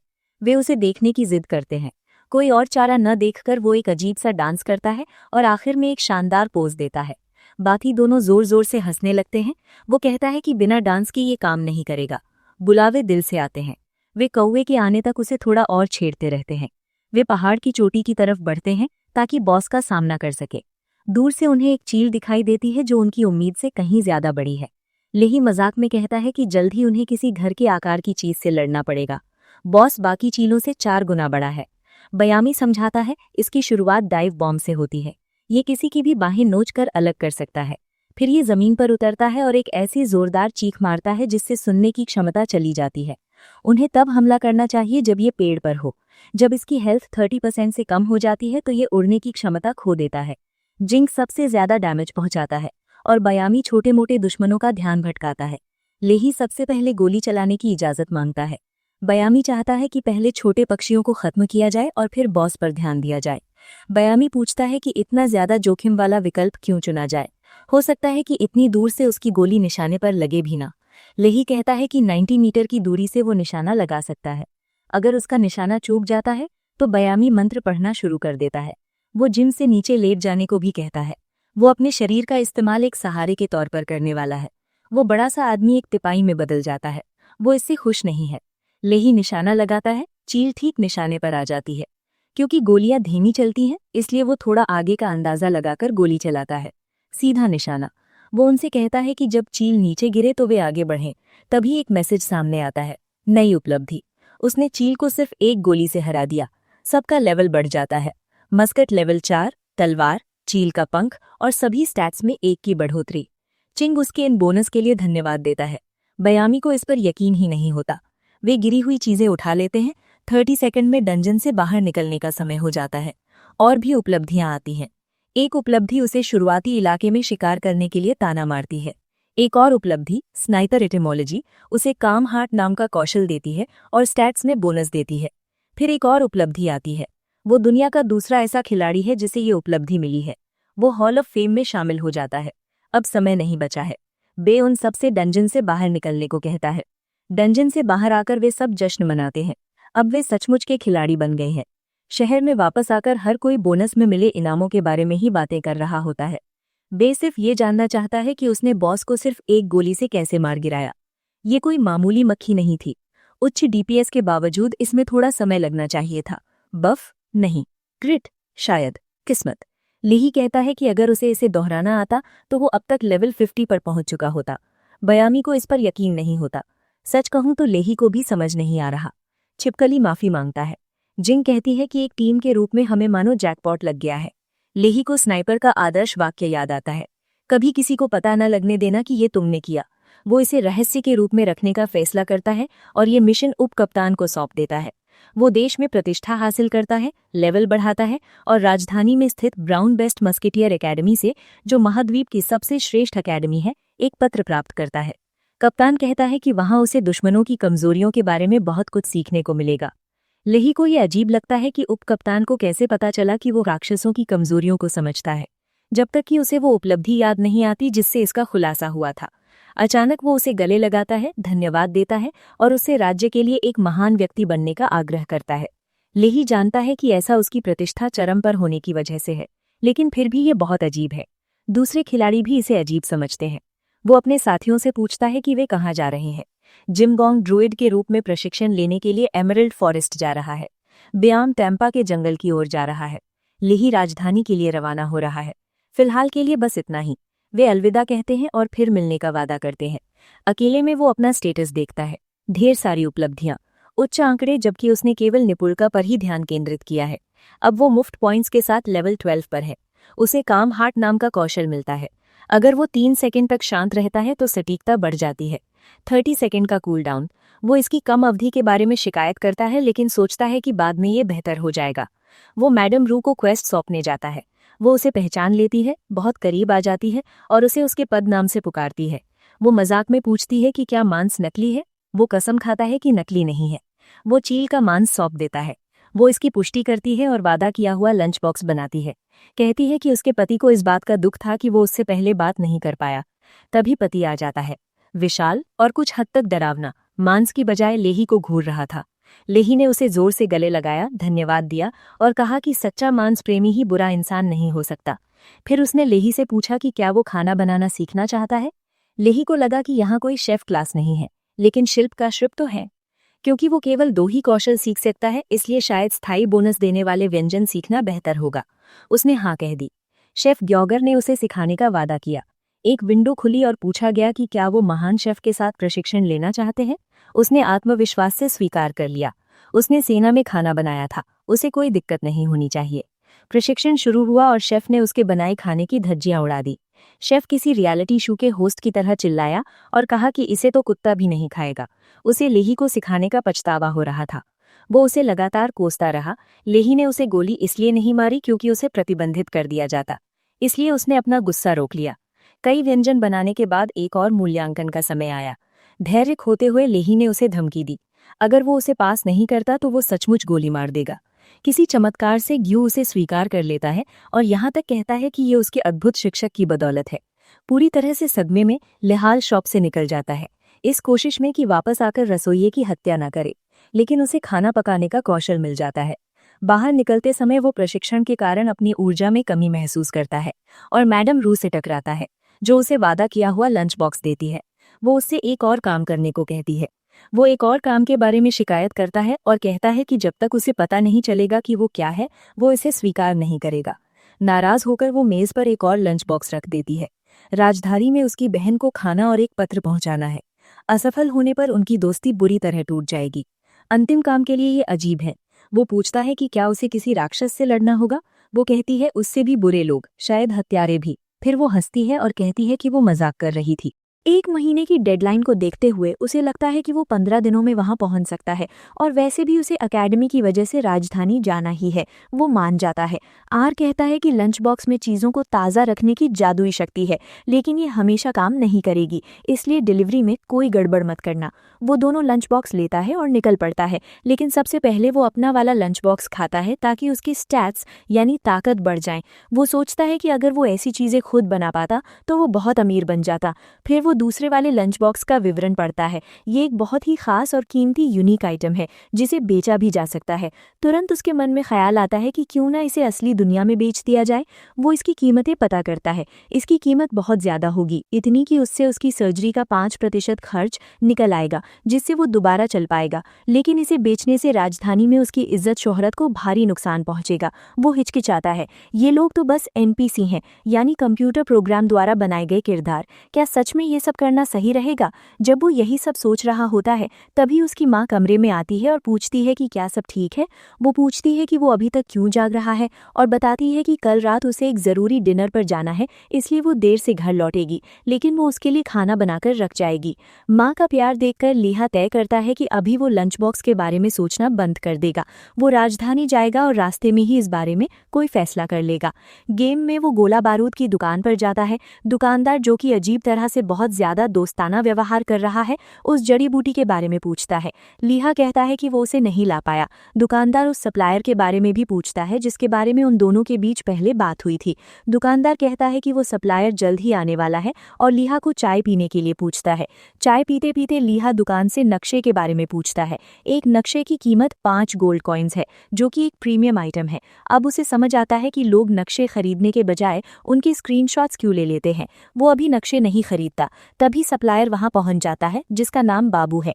लीहा और बाबू की नजरें आपस में मिलती हैं। लीहा उससे सस्ता गोला बारूद देने के लिए कहता है। बाबू मान जाता है। दुकान का मालिक उस लड़के को दुकान से बाहर निकालने की कोशिश करता है ताकि वो लीहा के साथ उधार पाने की बात कर सके, लेकिन बाबू जोर से गोला बारूद की कीमतें बता देता है। गोलियां 1 कॉपर कॉइन की और बारूद 4 कॉपर कॉइन्स का। लीहा को एहसास होता है कि इससे पहले दुकानदार उसे बेवकूफ़ बनाकर ज्यादा पैसे ऐंठ रहा था। वो दुकानदार को टोकता है और उससे पूछता है कि पहले वो उससे 15 कॉइन्स क्यों लेता था। लीहा वहां से जाने लगता है और दुकानदार से कहता है कि वो जड़ी बूटी खुद ही जाकर ढूंढ ले। दुकानदार लीहा के आगे गिड़गिड़ाता है और उसे कोई भी इनाम देने का वादा करता है। लीहा एक मस्कट मांगता है, लेकिन ऐसा हो नहीं पाता, इसलिए वो इसकी जगह एक महंगा नक्शा चुन लेता है। बेचने वाला हिचकिचाता है, लेकिन जब उसे पता चलता है कि ये किसी जड़ी बूटी के बारे में है तो वो मान जाता है। लीहा ढेर सारा गोला बारूद लेकर वहां से विजयी होकर निकलता है। उसके बाद वो चीजें खरीदना आसान बनाने के लिए एक बैंक खाता खुलवाता है। उसे अपने कजिन की जांग की याद आती है और वो उसे कॉल करता है। कहता है कि वो लेवल 12 पर पहुंच गया है और वे कैपिटल में मिल पाएंगे। कि जोंग को स्वॉर्ड ईगल के इतनी जल्दी हार जाने पर हैरानी होती है और वो उसका ठीक से स्वागत करने का वादा करता है। वो पूछता है कि क्या लिया क्वे जांग से मिली थी। जब लिया हाँ कहती है तो की जांग गुस्सा हो जाता है। लिया मजाक में कहती है, क्या क्या तुम उसके फैन क्लब में हो? नहीं, वो उसे हराना चाहता है। वो कहता है कि उसके गिल्ड ने उसे घेरने की कोशिश की और जब वो मुस्कुरा रही थी तो आसानी से हार गए। उन्होंने लेवल के पैसे गवा दिए और वो कई दिनों तक बिना सोए रहा। अब वो बदला लेना चाहता है। लिया को अपने कजिन की प्रॉब्लम समझ आती है, लेकिन बात सिर्फ इतनी ही नहीं है। कीजांग कहता है कि उसकी बहन भी छोटे शहरों की इकोनॉमी को बर्बाद कर रही है। वे दोनों इतने सिरदर्द हैं कि किंगडम के 5 सबसे बड़े गिल्ड ने उनके खिलाफ एक अलायंस बना लिया है। लिया को एहसास होता है कि अगर उसने इनवाइट स्वीकार कर लिया होता तो उसका अपना कजिन शायद असल जिंदगी में उसे पीट देता। वे ये कहकर कॉल खत्म कर देते हैं कि वे बाद में बात करेंगे। वो सोचने लगा कि बहुत से लोग गेम को असल जिंदगी से मिला देते हैं। शायद अभी के लिए गिल्ड से बचना बेहतर है। वो इसे एक तरफ रख देता है और कैपिटल पहुंचने पर ध्यान देता है।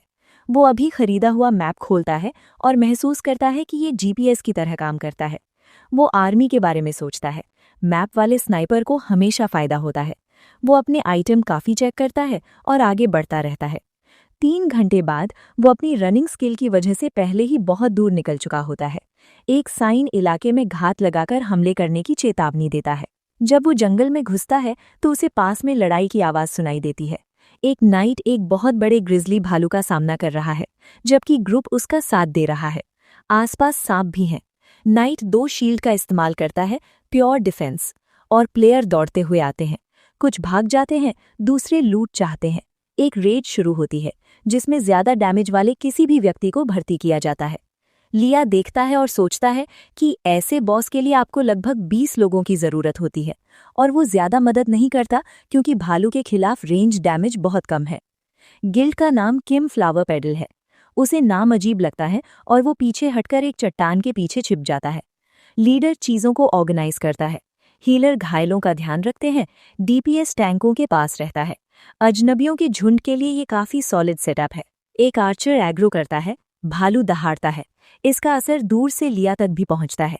लगभग 2 मिनट के लिए सब पैरालाइज हो जाते हैं। मॉन्स्टर उन्हें कुचलने के लिए हमला करता है। दूर से भी लिया हिल नहीं पाता और वो हाथी से भी बड़े साइज को देखकर हैरान रह जाता है। वो घबराकर रिएक्ट करने की कोशिश करता है। उसे डर लगता है कि कोई उसे देख लेगा और अपने पैर न हिला पाने का एहसास उसे असली दुनिया की याद दिलाता है। वो सोचता है कि क्या ग्रुप काफी देर तक टिक पाएगा। लीडर हीलर से कहता है कि जैसे ही भालू पास आए वे असर हटा दें। फिर कैप्टन आगे बढ़ता है और दोनों शील्ड से मॉन्स्टर के वार को रोकता है। कैप्टन देखता है और लिया को मस्कट के साथ देखता है। वो कहता है कि अगर उसे पता होता तो वो उसे पार्टी में बुलाता, और मेज कंफर्म करता है कि ये हेडशॉट था। वो एग्रो खींचने के बारे में सोचता है ताकि लिया फिर से शूट कर सके, लेकिन वो उसे गिरा देता है। अगर वो हिट भी करता तो बच्चा 1 मिनट के रीलोड के दौरान मर जाता। भालू और भी गुस्से में उठता है और दहाड़ता है, जिससे लिया फिर से पैरालाइज हो जाती है। वो रीलोड करने की कोशिश करता है, जो लगभग नामुमकिन जैसा है। कुछ बचे हुए लोग भागकर बॉस का ध्यान थोड़ी देर के लिए भटकाते हैं, लेकिन जल्द ही वे भी आग की लपटों में घिरकर मारे जाते हैं। हताश होकर लिया मदद के लिए कैप्टन को आवाज देता है। कोई जवाब नहीं आता। वो तो पहले ही भाग चुका था। भालू सबको खत्म कर देता है। लिया गहरी सांस लेता है और आखिरकार रीलोड कर लेता है। वो उस आग उगलते राक्षस पर निशाना साधता है। वो गोली चलाता है। एक और हेडशॉट। गोली की गूंज दूर से भागते हुए कैप्टन का ध्यान खींच लेती है। पूरा ग्रुप हैरान रह जाता है। लगातार 2 शॉट। वे वापस जाकर मदद करने और लूट आपस में बांटने का सुझाव देते हैं, लेकिन कैप्टन मना कर देता है। अपनी शील्ड्स के बिना वो सबसे पहले मारा जाएगा। आखिरी खिलाड़ी भी मारा जाता है। अब सिर्फ लिया बचा है। फिर भी कैप्टन और लोगों को इकट्ठा करके बाद में वापस आने का फैसला करता है, शायद लिया की लूट चुराने के इरादे से। सीन बदलकर गांव का हो जाता है। वो सबको बताता है कि क्या हुआ था और कुछ और खिलाड़ियों को अपने साथ ले लेता है। आधे घंटे बाद वे उसी जगह पर वापस आते हैं। जंगल पूरी तरह तबाह हो चुका है, लेकिन भालू वहां से जा चुका है। वो कहता है कि बॉस जरूर भाग गया होगा क्योंकि उसकी एचपी बहुत कम रह गई थी, और वो सबको सावधानी से आगे बढ़ने को कहता है। 2 घंटे तक ढूंढने के बाद भी कुछ नहीं मिलता। 3 घंटे बीतने पर लोग शिकायत करने लगते हैं। उन्हें लगता है कि कैप्टन ने ये सब मनगढ़ंत कहानी बनाई है। कैप्टन जोर देता है कि जंगल की तबाही इस बात का सबूत है कि भालू यहीं था, बस वो कहीं घायल होकर छिपा हुआ है। खिलाड़ी थोड़ी देर और ढूंढने के लिए मान जाते हैं, लेकिन उसे चेतावनी देते हैं कि अगर उन्हें कुछ नहीं मिला तो उसकी सारी इज्जत शोहरत मिट्टी में मिल जाएगी। उसे पसीना आने लगता है और वो सोचने लगता है कि क्या उस मस्कटियर ने सचमुच अकेले ही उस बॉस को मार गिराया था। सीन बदलकर 4 घंटे पहले का हो जाता है। लिया अभी भी लड़ रहा है। हेडशॉट लगने के बाद भी भालू जिंदा बच गया है, और अब वो और भी ज्यादा गुस्से में है। वो आसपास की हर चीज में आग लगा रहा है। लकवे का असर खत्म हो जाता है और लिया पीछे हटकर अपनी जगह बदलता है। वो कैप्टन के ग्रुप को भागते हुए देखता है और उसे गुस्सा आता है, लेकिन वो खुद को जबरदस्ती दोबारा अपने लक्ष्य पर ध्यान लगाने के लिए मजबूर करता है। हमले से बचते हुए वो चलते चलते ही अपनी बंदूक रीलोड करता है। ये एक ऐसी चीज थी जिसकी उसने खूब प्रैक्टिस की थी। वो निशाना साधता है। 3 हेडशॉट काफी होंगे, लेकिन भालू अब बहुत करीब आ चुका है। भालू का एक ही पंजा उसे हवा में उछाल देता है। ये गेम असली दर्द का सिर्फ 20% ही महसूस कराता है, फिर भी दर्द इतना जबरदस्त होता है कि जान निकल जाए। एचपी बहुत कम हो गई है। आंखों के आगे धुंधलापन छा गया है। वो राक्षस की आहट सुनने की कोशिश करता है, लेकिन भालू बिल्कुल खामोशी से चलता है। वो अपना पूरा ध्यान लगाता है। अगला वार ही सब कुछ तय करेगा। उसे स्नाइपर का मंत्र याद आता है और दुश्मन की मौजूदगी का एहसास होता है। वो चकमा देता है और उसकी ठोड़ी पर गोली मारता है। भालू लड़खड़ाकर पीछे हटता है, लेकिन 3 गोलियां लगने के बाद भी खड़ा रहता है। कोई और चारा न देखते हुए लिया संगीन चार्ज का इस्तेमाल करता है। वो तेजी से आगे बढ़ता है और बंदूक भालू की छाती में घुसा देता है, और जब वो उसे वापस खींचता है तो वो और भी बुरी तरह घायल हो जाती है।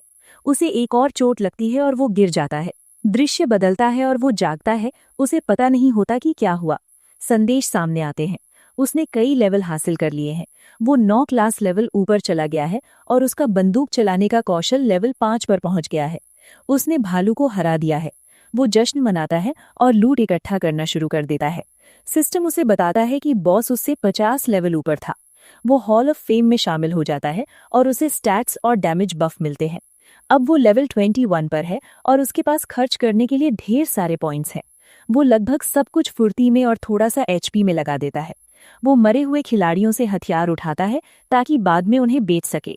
फिर वो भालू को पकड़ लेता है और उससे दुर्लभ फर का पूरा सेट, चौगा, हुड और जूते प्राप्त करता है, जो भयाल अग्नि प्रतिरोध से लैस है। कोई हथियार नहीं, फिर भी शानदार इनाम। चूंकि ये नया सेट उसके पास पहले से मौजूद किसी भी सेट से बेहतर है, लिया इसे पहन लेता है और प्रतिरोध और स्टैट बोनस प्राप्त कर लेता है। ये उसे बिल्कुल फिट आता है। अब वो पूरी तरह तैयार है। वो आगे बढ़ता रहता है। फिर दृश्य बदलकर कैप्टन किम का बुरी तरह जल जाता है। उसके भागने का वीडियो वायरल हो गया। असल जिंदगी में वो अपने अवतार जितना ही विशालकाय है और गुस्से में अपना कीबोर्ड भी तोड़ देता है।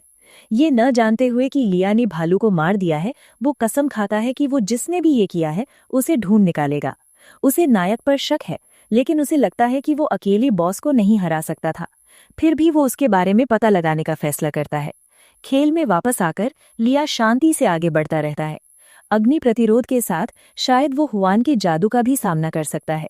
वो अपने कजिन के बारे में सोचता है और कैसे उसे बाद में बहनों का सामना करना पड़ सकता है। वो मैप खोलता है। बामी और जिंगोंग बहुत दूर हैं और बहनें गामसू-बोंग इमारत चली गई हैं। उसके पेट से गुड़गुड़ाहट की आवाज आ रही है। उसे भूख लगी है। वो भालू का शिकार करने जाता है। तब से वो लेवल 23 पर पहुंच चुका है। उसे एक भालू मिलता है। वो हवा और दूरी का अंदाजा लगाता है और गोली चलाता है। गोली बस छू कर निकल जाती है। अजीब बात है, भालू कोई प्रतिक्रिया नहीं देता। पहली गोली से दूसरे भालू उस पर हमला करने से रुक जाते हैं। दूसरी गोली से वो उसे गिरा देता है और लूट का सामान इकट्ठा कर लेता है। इस रफ्तार से वो राजधानी पहुंचने से पहले ही लेवल 30 पर पहुंच जाएगा। एक और भालू एक बेहद प्यारे सफेद शावक को देख रहा है और वो उसकी कपड़ों से लिपट जाता है। लेही को एहसास होता है कि उसने शायद उसकी माँ को मार दिया है और उसे अपराध बोध होता है। वो उसे गोली नहीं मार सकता, इसके बजाय वो उसे रोटी देता है। शावक खुश हो जाता है।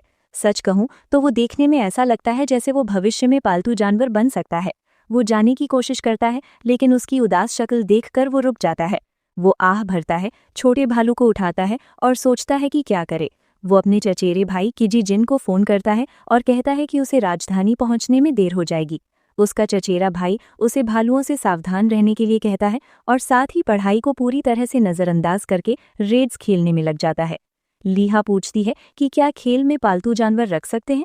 कजिन को लगता है कि उसका मतलब घोड़े से है। वो जंगली राक्षसों को वश में करने के बारे में पूछता है। उसका चचेरा भाई कहता है कि बिना टेमर क्लास की ये लगभग नामुमकिन है। राक्षस इंसानों को दुश्मन मानते हैं। फिर भी शावक उससे चिपका रहता है। वो पूछता है कि क्या वो शावक को बच्चे की तरह पाल सकता है। किजी जान कहता है कि शावक दुर्लभ होते हैं और वे वयस्कों के बराबर ही अनुभव देते हैं, इसलिए लोग हमेशा उन्हें पहले मार देते हैं। लीहा निराश हो जाता है, अलविदा कहता है और राजधानी में अपने चचेरे भाई से मिलने का वादा करता है। वो जमीन पर पड़े शावक को देखता है और उसका आकार समझता है। अगर वो उसे वहीं छोड़ देता है तो कोई दूसरा खिलाड़ी उसे मार डालेगा, इसलिए वो उसे अपने साथ ले जाने का फैसला करता है। अगले दिन भालुओं का शिकार करते हुए वो लेवल 24 पर पहुंच जाता है। वो देखता है कि शावक भी अनुभव प्राप्त कर रहा है और बढ़ रहा है। वो बेचने के लिए ड्रॉप्स इकट्ठा करता रहता है। तभी एक सुनहरा सांप दिखाई देता है। वो उसके पैर पर काटता है और रेंग कर चला जाता है। जहर हर 10 सेकंड में 3 मिनट तक 50 डैमेज देता है। वो बच जाता है, लेकिन उसकी एचपी लगभग न के बराबर बची होती है। शावक सांप को ढूंढकर मार देता है। लीहा भालू को गले लगा लेगी है। फिर वो तुरंत ही सांप पर ऐसे टूट पड़ता है मानो उसे जरा भी दया ना हो। उसके बाद वो बहुत तेजी से बढ़ने लगता है। जल्द ही वो एक सवारी यानी माउंट में बदल जाता है। अगले दिन वो भालू बहुत बड़ा हो चुका होता है और लीहा उस पर सवारी कर रहा होता है। दूसरे खिलाड़ी उसे एक मॉन्स्टर समझकर उस पर कई बार हमला करते हैं, इसलिए मुख्य किरदार को बीच में आना पड़ता है। उसे एहसास होता है कि राजधानी में उसे मुश्किलों का सामना करना पड़ेगा। जब वो एक कस्बे में पहुंचता है तो गार्ड उसे अंदर जाने से रोक देते हैं, क्योंकि वे भालू से डरे हुए होते हैं। लीहा समझाने की कोशिश करता है कि ये नुकसान नहीं पहुंचाएगा। तभी भालू पास खड़े एक आदमी को काट लेता है और सब लोग भाग खड़े होते हैं। अंदर जाने का कोई रास्ता ना देखकर वो वहां से चले जाने का फैसला करता है। वो वहां के लोगों को ये कहते हुए सुनता है कि कोई घोड़े के बजाय भालू की सवारी क्यों करेगा, और इससे उसे एक आइडिया आता है। वो पूछता है कि क्या ये तेज दौड़ सकता है। भालू तुरंत ही दौड़ पड़ता है। अब वे दोनों लोगों से बचते हुए तेजी से राजधानी की ओर बढ़ते हैं। 2 दिन बाद वे आल्टो के करीब पहुंच जाते हैं। जब वो किले को देखता है तो उसे अपने लंच बॉक्स, एकेडमी और आखिरकार अपनी चचेरी बहन से दोबारा मिलने की याद आती है। भालू से नीचे उतर जाओ और पैदल चलो ताकि किसी का ध्यान तुम पर ना जाए, लेकिन धीरे धीरे चलने से भी कोई फायदा नहीं होता। एक विशाल भालू को देखते ही खिलाड़ियों में घबराहट फैल जाती है और बस उनके करीब पहुंचना ही इसके लिए काफी होता है। लीहा समझाने की कोशिश करता है कि उसने इस भालू को तब से पाला है जब ये छोटा बच्चा था, लेकिन कोई उसकी बात नहीं सुनता और वे उसे दीवारों की तरफ पीछे हटने को कहते हैं। एनपीसी गार्ड वहां आ जाते हैं और हमला करने की तैयारी करने लगते हैं। गुस्सा होकर वो उन्हें चेतावनी देता है कि जो कोई भी भालू के करीब आएगा उसे गोली मार दी जाएगी। जादूगरनियां उसकी बात को नजरअंदाज करती हैं और आग और बर्फ के गोले फेंकती हैं। लीहा उन्हें रोकने के लिए गोली चलाता है, तभी उसे कुछ अजीब सा दिखाई देता है। एक जादूगर बीच में आता है, एक पवित्र ढाल खड़ी करता है और एक जादूरोधी क्षेत्र एक्टिवेट कर देता है। गोली और जादू के गोले एक रोशनी के गोले में सिमट जाते हैं और फिर गायब हो जाते हैं। उस तेज रोशनी से कुछ पलों के लिए सबकी आंखें चौंधिया जाती हैं। जब लोगों को दोबारा दिखाई देने लगता है तो एक नाइट लीहा को अपना हथियार नीचे रखने का आदेश देता है। आल्टो में किसी को भी हंगामा करने की इजाजत नहीं है, हम पवित्र नाइट हैं। वो कहता है कि ये गलत फहमी थी और किसी को सजा नहीं दी जाएगी, लेकिन अगर लीहा ने एक और गोली चलाई तो उसे माफ नहीं किया जाएगा। लीहा शिकायत करता है कि हमला तो उन्होंने पहले किया था। नाइट उसकी बात से सहमत है, लेकिन फिर भी भालू को साथ लाने की वजह से वहां अफरा तफरी मच गई थी। इसके बावजूद वो इस बात को नजरअंदाज कर देता है। उन महिला जादूगरनियों को चेतावनी देकर छोड़ दिया जाता है। राजधानी में आक्रामक जादू पर पाबंदी है, लेकिन वो आम नागरिकों की रक्षा करने की कोशिश कर रहे थे। नाइट भीड़ को तितर बितर कर देता है। लीहा भालू के साथ राहत की सांस लेते हुए वहां से चला जाता है, जब तक कि वे उसे वापस नहीं बुला लेते। वे उससे कुछ देर के लिए उनके साथ चलने को कहते हैं। उसे शक होता है कि ये कोई घात लगाकर किया गया हमला है। नाइट अपना परिचय देता है, सर सिनागार्ड। वो अपनी प्रतिष्ठा की कसम खाता है कि वो लीहा या भालू को नुकसान नहीं पहुंचाएगा। लीहा मान जाती है। अभी भी असमंजस में सिनागार्ड सर डेग्रोम को शहर में उसका मार्गदर्शन करने को कहता है। कोई और विकल्प न होने के कारण वो उसके पीछे चल पड़ता है। चलते चलते सिनागार्ड को कुछ एहसास होता है। पवित्र ढाल, जिसे किसी भी हमले को रोकने के लिए बनाया गया था, लीहा के वार से टूट गई थी। उस शपथ से लीहा को एक उपलब्धि मिलती है और महाद्वीप पर उसकी प्रतिष्ठा में 50 अंक जुड़ जाते हैं। डेग्रोम रास्ते में रुकता है और भालू के बारे में पूछता है। वो कहता है कि वो जानता है कि लीहा लाइट गार्ड के महल का मानद सदस्य है, इसलिए उसे इतना संदेह करने की आवश्यकता नहीं है। सिनागार्ड फिर से प्रकट होता है और कहता है कि उसके जैसा कोई व्यक्ति कभी मुसीबत खड़ी नहीं करेगा। लीहा पूछती है कि उन्हें कैसे पता कि वो मानद गार्ड सदस्य है। सिनागार्ड कहता है कि वे पहले से ही जानते हैं कि वो राज्य की भलाई के लिए काम करता है। नायक को एहसास होता है कि उसकी खोज में मिली प्रतिष्ठा के कारण ही शूरवीरों ने उस पर विश्वास किया था, इसलिए वो पूरी कहानी बता देता है। शहर जाते समय उसने भालू को कैसे पाया और उसे कैसे वश में किया, और कैसे उसने कई भालुओं को हराया, जिनमें एक पीड़ादायक भालू भी शामिल था। सिनागार्ड को पता चलता है कि भालू पालतू है, लेकिन वो उसे एलेटॉक में घूमने नहीं दे सकता। एक विशाल भालू से अफरा तफरी मच जाएगी। एक सैनिक कहता है कि भालुओं को दूसरे भालुओं के साथ रहना चाहिए और सुझाव देता है कि शावक को बच्चे के पास वापस छोड़ दिया जाए। लीहा हिचकिचाता है। पालतू भालू और जंगली भालू में अंतर करना मुश्किल है और कोई खिलाड़ी उस पर हमला कर सकता है। फिर भी कोई विकल्प न होने के कारण वो भालू को तुरंत छोड़ने के लिए सहमत हो जाता है। छोटा भालू उलझन में दिखता है। जाने से पहले डेग्रोम उसका नाम पूछता है, हलीहा मस्किटियर। दोनों शूरवीरों के पंख निकल आते हैं और उड़ जाते हैं, ये कहते हुए कि वे उस नाम को नहीं भूलेंगे, भले ही वो थोड़ा अजीब लगे। वे आकाश में गायब हो जाते हैं, जिससे नायक को उनकी अद्भुत आभा से ईर्ष्या होने लगती है। लीहा भालू को शहर के बाहर ले जाता है। वे रात तक चलते हैं। भालू उसे गले लगा लेता है। लीहा कहता है कि बेहतर होगा कि वे अलग हो जाएं। उसे उनके साथ बिताए पल याद आते हैं। छोटी सी मुलाकात थी, लेकिन वो भालू से जुड़ गया और उसे उदास छोड़कर जाने लगा। अचानक भालू ने उसके हाथ पर काट लिया, जिससे वो घबरा गया। क्यों? भालू घाव को चाटने लगा और फिर वो तेजी से चमक उठा। एक उपलब्धि सामने आ गई। सोल बॉन्ड बन गया। वो कभी उस भालू को नहीं भूलेगा। लीहा इस गेम में ऐसा करने वाला तीसरा खिलाड़ी है। उसे कुछ खास ताकतें मिलती हैं और वो हॉल ऑफ फेम में शामिल हो जाता है। भालू रोने लगता है। लीहा वादा करता है कि वो उसे कभी नहीं भूलेगा। वो भालू से कहता है कि वो किसी का शिकार ना बने, लेकिन उसका आकार इतना बड़ा है कि शायद वही दूसरों का शिकार होगा। वे एक दूसरे को अलविदा कहते हैं। लीहा को कुछ अजीब सा महसूस होता है। जब वो बयामी से अलग हुआ था, तब भी उसे ऐसा महसूस नहीं हुआ था। वो अनजाने में ही एक पत्थर को लात मारता है। पत्थर जाकर एक भेड़िए को लगता है, जो जोर से चीखता है और लीहा की तरफ लपकता है। इससे पहले कि भेड़िया हमला करे, एक नई स्किल आती है। वो जब चाहे भालू की आत्मा को बुला सकता है, भले ही भालू मर चुका हो। बुलाने पर भालू का लेवल उसके अपने लेवल से आधा होता है, लेकिन वो और भी ज्यादा ताकतवर बन सकता है। इसी बीच वो भालू दूसरे भालुओं के झुंड में शामिल हो जाता है और जल्द ही उनका सरदार जैसा बन जाता है। लीहा वापस शहर की ओर चल पड़ता है और सुबह तक पहुंच जाता है। ओल्टो शहर लोगों से खचाखच भरा हुआ है। वो सोचता है कि वो अपने चचेरे भाई को कैसे ढूंढेगा, इसलिए वो उसे फोन करता है। उसका चचेरा भाई उसे समझाता है कि राजधानी में हर कोई तब आता है जब उनके पास करने के लिए कुछ और नहीं होता, इसलिए यहाँ हमेशा भीड़ भाड़ रहती है। लीहा पूछता है कि वो इस समय कहाँ है। कांग बताता है कि वो दक्षिणी दरवाजे पर खड़ा है और बहुत देर से उसका इंतजार कर रहा है। लीहा को नहीं पता कि दरवाजा कहाँ है, लेकिन उसका चचेरा भाई उसे चिंता न करने को कहता है। वैसे भी उस दरवाजे के पास कोई खास निशानी नहीं है। बाद में पता चलता है कि कीजांग तो पूरे समय उसके ठीक बगल में ही खड़ा था। लीहा को गुस्सा आता है और पूछता है कि उसने पहले कुछ बताया क्यों नहीं। कीजांग कहता है कि वो बस उसे नौसिखिए की तरह परेशान होते हुए देखना चाहता था। उसे खूब डांटने फटकारने के बाद लीहा का ध्यान एक बात पर जाता है। उसके चचेरे भाई के पास उम्मीद से कहीं ज्यादा बेहतर साजो सामान है। कांग कहता है कि ऊंचे लेवल के खिलाड़ी के लिए ऐसा साजो सामान इस्तेमाल करना आम बात है। लीहा के पास मौजूद बेयर सेट को देखकर वो पूछता है कि उसने उसे खरीदा है या फिर किसी से छीन लिया है। लीहा कहता है कि वो कोई आवारागर्द नहीं है, उसने शिकार करके वो सेट हासिल किया है। उसके चचेरे भाई को यकीन नहीं होता कि वो इतनी जल्दी इतना ताकतवर कैसे बन गया। तभी एक और खिलाड़ी वहां आता है और अपना परिचय देता है। वो लाल बालों वाला एक जादूगर है जिसका नाम हेन है। वो कहता है कि उसने लीहा के बारे में बहुत कुछ सुना है। कीजांग के मुताबिक लीहा असल जिंदगी में एक स्नाइपर था और उसमें आगे बढ़ने की बहुत ज्यादा क्षमता है। ये सुनकर कीजांग थोड़ा शर्मिंदा हो जाता है। लीहा को गर्व महसूस होता है। उसका कजिन एक अच्छा लड़का है, बस वो इसे दिखाता नहीं है। एक और सदस्य वहां आता है और उस सेट को पहचानता है। वो उसकी तारीफ करता है। उस लेवल पर बेयर बॉस को हराना तो कमाल की बात है। वो लड़का अपना परिचय सोसुके के रूप में देता है।